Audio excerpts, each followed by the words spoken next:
கிறிஸ்துவுக்குள் பிரியமானவர்களே, இரவு நேரத்துக்காக ஜெபிப்போமா? அன்பின் கர்த்தாவே, உம்மை நன்றியோடு துதிக்கிறோம், ஸ்துதிக்கிறோம்ப்பா. இந்த நாள் முழுதும் கர்த்தர் கூட இருந்து பாதுகாத்த கிருபைக்காக 1000 மடங்கு உமக்கு நன்றி செலுத்துகிறோம். இரவு நேரத்திலே எங்களுடைய ஆவி, ஆத்துமா, சரீரம், சிந்தனை, நினைவு உம்முடைய ஜீவனுக்குள்ள அர்ப்பணிக்கிறோம். பிதா, குமாரன், பரிசுத்த நாமத்தினாலே முத்திரை போடுங்க. இரவு நேரத்திலே வரக்கூடிய காரியத்தை வெளிப்படுத்துங்க. தேவையில்லாத சொப்பனங்கள் எல்லாவற்றையும் விலக்கிருங்க. எங்களுடைய ஆவியை உம்முடைய கரத்தில் அர்ப்பணிக்கிறோம். அதிகாலை வேளையிலே துதிக்கிற துதியோடு எழும்ப கிருபை செய்யுங்க. எங்க இருதயத்துக்குள்ளே கர்த்தரை விட்டு தள்ளி போற காரியங்கள் எதெல்லாம் இருக்கோ எல்லாவற்றையும் நீக்கிருங்க.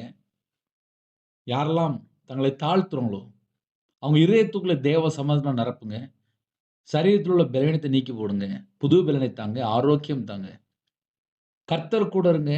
நைட் நேரத்திலே தேவையில்லா எந்த ஒரு பாவத்திலும் சிக்கிக்கொள்ளக்கூடாது. கர்த்தர் கூட இருங்க. எல்லா குடும்பத்தையும் கர்த்தருடைய கரத்தில் அர்ப்பணிக்கிறோம். கர்த்தர் கூட இருந்து சகலவிதமான வாசல் திறந்து பிள்ளைகளுக்கு நன்மையை பெற்றுக்கொள்ள வேண்டும். கர்த்தர் கிருபை செய்யுங்க. உம்முடைய கிருபையினால் நிரப்பி ஒவ்வொரு குடும்பத்தையும் கர்த்தர் வேலி அடைத்து ஆசீர்வதிங்க. இயேசு கிறிஸ்துவின் மூலம் பிதாவே, ஆமென். God bless you. ஜெபிக்க வேண்டும் விரும்பினால் 9363064181 என்ற நம்பர் தொடர்ந்தால் உங்களுக்காக ஜெபிப்போம். God bless you.